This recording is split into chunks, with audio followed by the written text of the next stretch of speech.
Méthode de résolution d'une équation différentielle dont le second membre est un polynôme. Donc la méthode qu'on va voir dans cette vidéo s'applique aussi bien aux équations différentielles du premier ordre qu'aux équations différentielles du second ordre. Donc j'ai pris une équation particulièrement simple à résoudre pour éviter qu'on se noie dans les calculs, le plus important étant de comprendre la méthode. Donc là, nous avons une équation différentielle du premier ordre, y' moins y égale x au carré plus 2x. Donc on voit que le second membre est un polynôme du deuxième degré. Bon, pour le troisième degré, quatrième degré, la procédure est strictement la même. Donc là, je me suis limité à quelque chose du deuxième degré, c'est-à-dire de la forme ax2 plus bx plus c. Alors, première chose, donc on va résoudre l'équation associée sans second membre.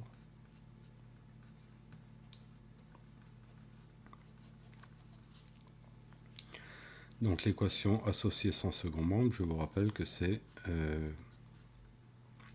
y' moins y, c'est-à-dire le premier membre, et au deuxième membre, bien évidemment, j'ai 0. Donc là, j'ai pris quelque chose qui est extrêmement simple à résoudre. Donc si y' moins y égale 0, je peux en déduire que y' est égal à y, c'est-à-dire donc dy sur dx égale y. Ensuite, comme d'habitude, on va séparer les variables. Donc dy sur y, on met tous les y d'un côté et tous les x de l'autre. Donc je mets le 1 dx. Ensuite, bon, on n'est pas obligé de le mettre, bien sûr, mais c'est simplement pour le calcul donc, de la primitive, que ça soit plus clair. Donc la primitive, donc là c'est 1y en fait, est égal à donc la primitive de 1 dx. Donc on a quelque chose de la forme 1 sur y, quelle est la primitive de 1 sur y, ça sera log népérien de la valeur absolue de y. De l'autre côté, quelle est la primitive de 1, donc x étant la variable bien sûr, donc la primitive ça sera x plus l'habituelle constante qu'on retrouve chaque fois qu'on fait une intégration.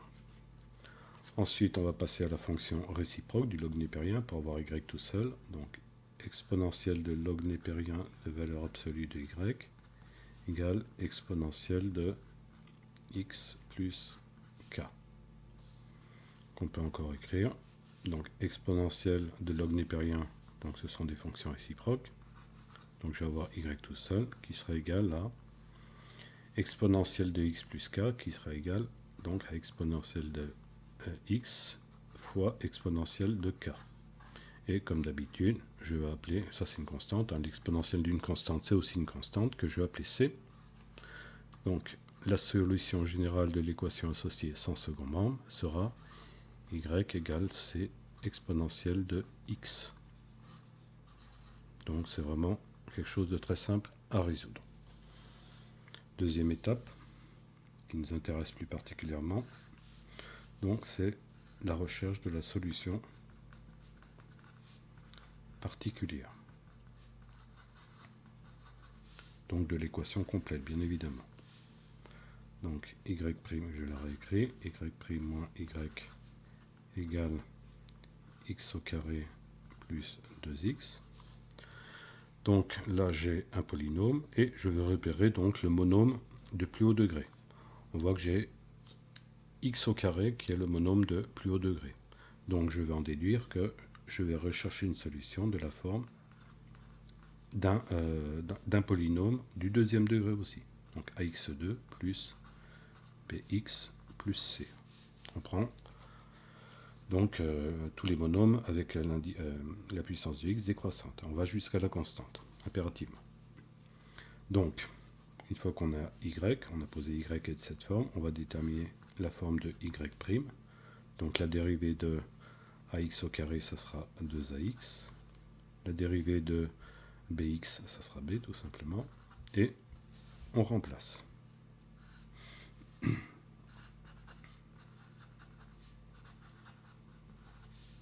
on remplace dans l'équation de départ.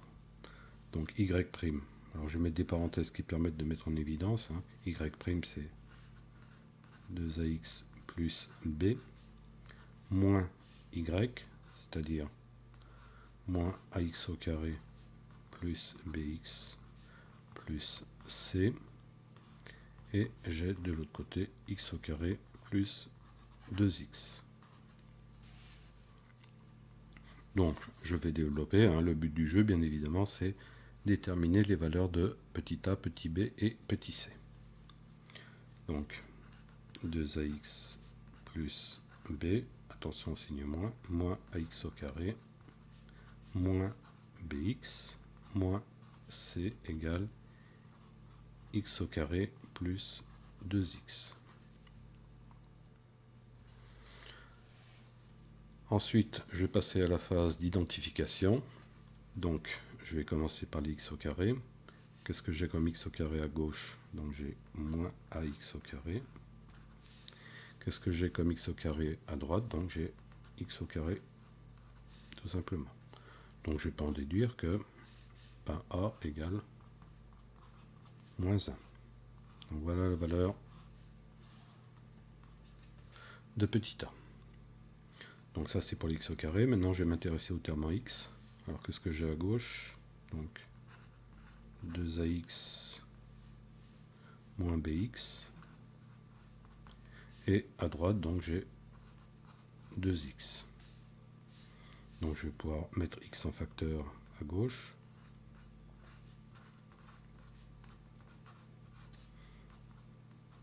Égale donc 2x. Je simplifie par x.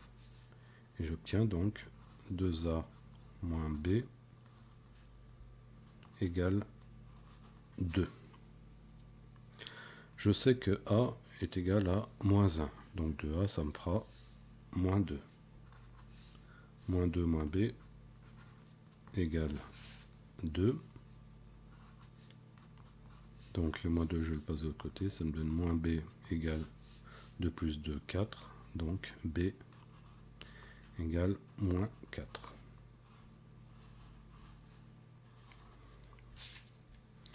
Ensuite, on va s'intéresser donc au terme constant. Donc à gauche, qu'est-ce que j'ai?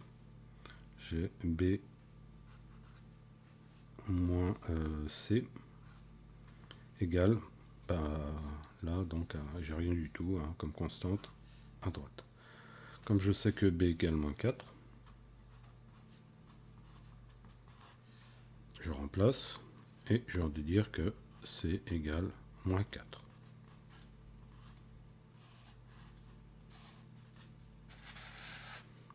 Donc la solution particulière qu'on cherchait, c'est y égale ax2, c'est-à-dire moins x2, plus bx. Alors b est négatif, donc ça va me donner moins 4x, et plus c, et comme c est égal à moins 4, donc moins 4. Donc je vous conseille de vérifier, hein, c'est-à-dire de remplacer y et y' dans l'équation complète, là, et bien vérifier que vous obteniez donc à droite x au carré moins 2x. Ensuite, dernière phase, hein, c'est toujours pareil avec les équations différentielles. Donc l'équation générale aura comme solution, donc la solution générale, la solution générale de l'équation complète cette fois, hein, pas uniquement de l'équation associée sans second membre. Donc ça sera la somme de l'équation associée sans second membre. Donc c'est exponentielle de x plus une solution particulière donc qu'on a trouvé, donc moins x au carré moins 4x moins 4.